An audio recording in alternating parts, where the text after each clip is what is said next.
It's tough for me to have this conversation because I'm neither an NFL GM nor am I an NFL prospect or an athletic one at that. But just about every year we get at least one real athletic quarterback in the draft, and a lot of the time, despite their projection, good or bad, that QB will opt out of running in the 40-yard dash. Now, it's important to know other reasons a quarterback might not run.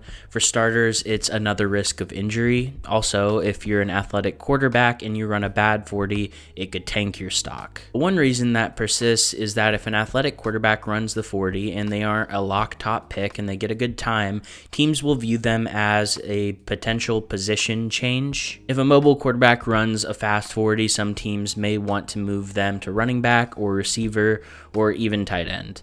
Before I get into any of my thoughts on this, I do want to say that if a quarterback wants to be seen only as a quarterback, I think they should totally do that. They have every right to at least be given the opportunity to stay at the position they love. I don't think it's always as simple as do whatever will lead to success, because for some guys it isn't considered success in their minds if they don't get to play the position that they do love. It is also possible to make that position change a couple years into your NFL career if quarterback isn't working out for you. Here's the inside.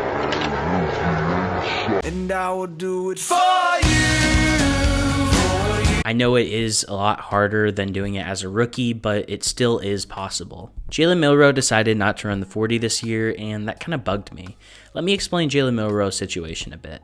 Milroe is a really polarizing quarterback in this draft with a ton of upside, but a lot of flaws, and I mean a lot. At this moment, I don't think he's viewed as a first-round quarterback, and I wouldn't be surprised if he isn't viewed as even a second-round quarterback.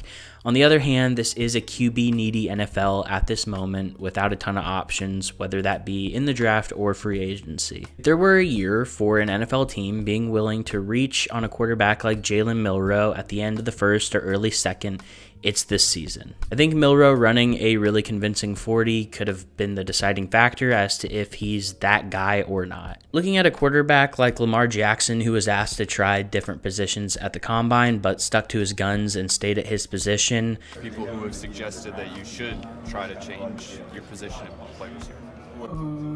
I'm not going to their team. If anything, whoever like me at quarterback, that's where I'm going. That's strictly my position.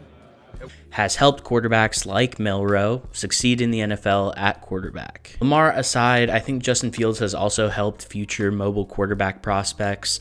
While Justin Fields hasn't worked out the exact way that he or the Bears would have hoped, one thing that's really noticeable about Justin Fields as a rookie and even now is that despite his flaws as a quarterback, his sheer athleticism has raised his overall floor at the position. And nowadays, it's kind of a lock that every team will have some quarterback run design in their bag, given how athletic this generation of quarterbacks have been. Teams are more and more comfortable using the athlete that their quarterback is instead of just the stand in the pocket and make throws and reads. I know Justin Fields has had rumors of the Steelers wanting to move him around, maybe kick return, but clearly none of these were serious, and at this point in time, it seems like the Steelers are going to give him another year at quarterback without Russell Wilson breathing down his neck. And even if they don't, he is still one of the main viable options in the quarterback market. I know it's still not that strong, but I wouldn't be surprised if a team signs him and he gets a starting opportunity this year. Bottom line is, although athletic quarterbacks are typically viewed as more of a risk with a high ceiling, low floor threshold,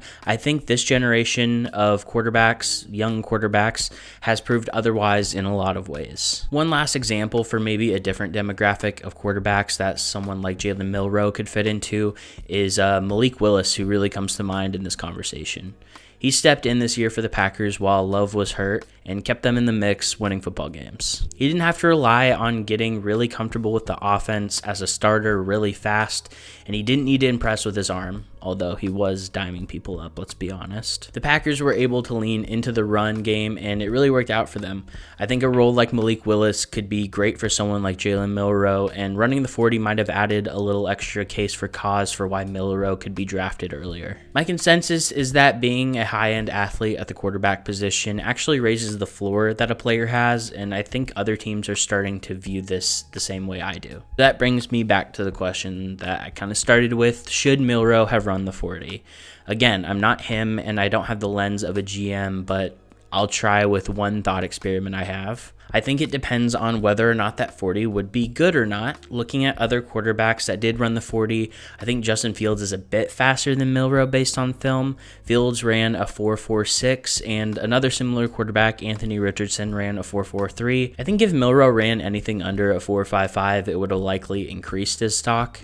Running in the 4.4s might have stuck him in the first round, and I think getting above that 4.55 mark and closer to the 4.6 area would have slightly hurt his stock, but honestly, if Milroe ran and had a similar time to Fields, I wouldn't be surprised. He's a really fluid runner and showed a lot of burst and long speed in his film. Overall, from my perspective, Milroe should have ran the 40 to prove a first-round worthy floor to QB-needy teams, and again, from my perspective, I don't think this would have forced him into a position change at all. I think it is a slight gamble running, but if you aren't taking risks to succeed, then what are you doing?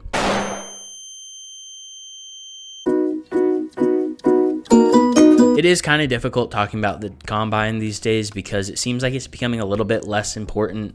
Every single year we see more and more players opting to just not do anything except for interviews at all. I know it isn't the most crucial and important, especially 40-yard dashes and everything. There's a difference between game speed and running in a straight line for 40-yard speed. That's a matter of fact. But one thing that I think the 40-yard dash does specifically is it highlights what you saw in film and proves it to be true. If you saw someone and they're probably running a 4.3 or whatever, they have really good speed, and then you see them run that 4.3, it proves it. And then if you see them run like a 4.5 or something, you're like, okay, maybe they're a touch slower than I thought, but I don't think they're 4.5 on the field slow. This video is also more of a conversation piece than anything, because one thing I didn't mention is that Milroe, along with many other prospects, will likely run the 40 at their pro day.